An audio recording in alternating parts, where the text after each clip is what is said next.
আসসালামু আলাইকুম ওয়া রাহমাতুল্লাহ। বিসমিল্লাহির রহমানির রহিম। ইসলামের আলোকে জিন একটি গুরুত্বপূর্ণ ও রহস্যময় সৃষ্টি। তাদের নিয়ে মানুষের মধ্যে কৌতূহল প্রচুর। কুরআন ও হাদিসে আলোকে জিনের ভবিষ্যৎ, তাদের কার্যকর্ম এবং মানুষের সাথে তাদের সম্পর্কে কিছু ধারণা পাই। এখানে আমরা জিনের বিভিন্ন দিক বিশেষভাবে আলোচনা করব। কুরআনে উল্লেখ করা হয়েছে যে জিন সৃষ্টি হয়েছে আগুনের শিখা থেকে। আল্লাহ বলেন, আমি জিনকে সৃষ্টি করেছি আগুনের দোয়াহীন শিখা থেকে। জিন এমন এক সত্তা যারা মানুষের দৃষ্টিগোচর নয়। তারা তাদের ইচ্ছা অনুযায়ী রূপ ধারণ করতে পারে এবং অদৃশ্য থাকতে পারে। জিনের রয়েছে বুদ্ধিমত্তা এবং তারা স্বাধীনভাবে ভালো মন্দ কাজ করার ক্ষমতা রাখে। অনেক হাদিসে বলা হয়েছে যে জিনের আয়ু মানুষের তুলনায় অনেক দীর্ঘ। জিনের মধ্যেও রয়েছে বিভিন্ন গোষ্ঠী, কেউ ইমানদার, আবার কেউ অবিশ্বাসী এবং দুষ্ট। দুষ্ট জিনের সাধারণত আমরা শয়তান বা ইবলিসের দল বলতে পারি। জিনের ভবিষ্যৎ তাদের আমলের উপর নির্ভরশীল, ঠিক যেমন মানুষের জন্য জান্নাত ও জাহান্নাম নির্ধারিত, তেমনি জিনের জন্যও একই পরিণতি। কুরআনে স্পষ্টভাবে বলা হয়েছে জিনের মধ্যেও ইমানদার এবং অবিশ্বাসী রয়েছে। আল্লাহ বলেন, জিনের মধ্যে কেউ কেউ নেক আমল করে এবং কেউ কেউ এর বিপরীত।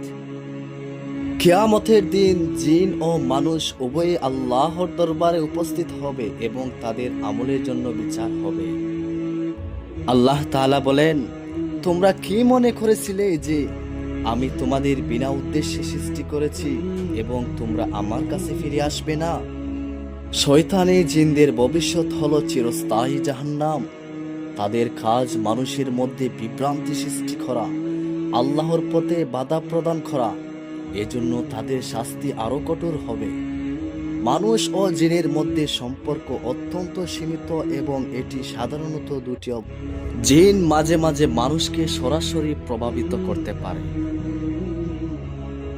শয়তানি জিনরা অনেক সময় মানুষের মনে ভয় সৃষ্টি করে।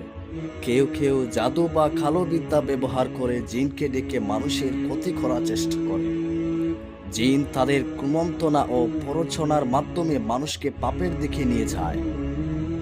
আল্লাহ তাআলা বলেন, শয়তান তোমাদের শত্রু, তাই তাকে শত্রু হিসাবে গ্রহণ করো। সূরা ফাতির আয়াত 6 বর্ণিত আছে। জিনের আক্রমণ থেকে বাঁচার উপায়। ইসলাম আমাদের জিনের প্রভাব থেকে বাঁচার জন্য কিছু দিক নির্দেশনা দিয়েছে। যে ব্যক্তি আল্লাহর উপর পূর্ণ বিশ্বাস রাখে এবং তার সাহায্য প্রার্থনা করে, জিন তাকে সহজে আক্রমণ করতে পারে না। আয়াতুল কুরসি ও অন্যান্য দোয়া পাঠ করা। আয়াতুল কুরসি পড়া জিনের ক্ষতি থেকে রক্ষা পাওয়ার অন্যতম প্রধান পদ্ধতি।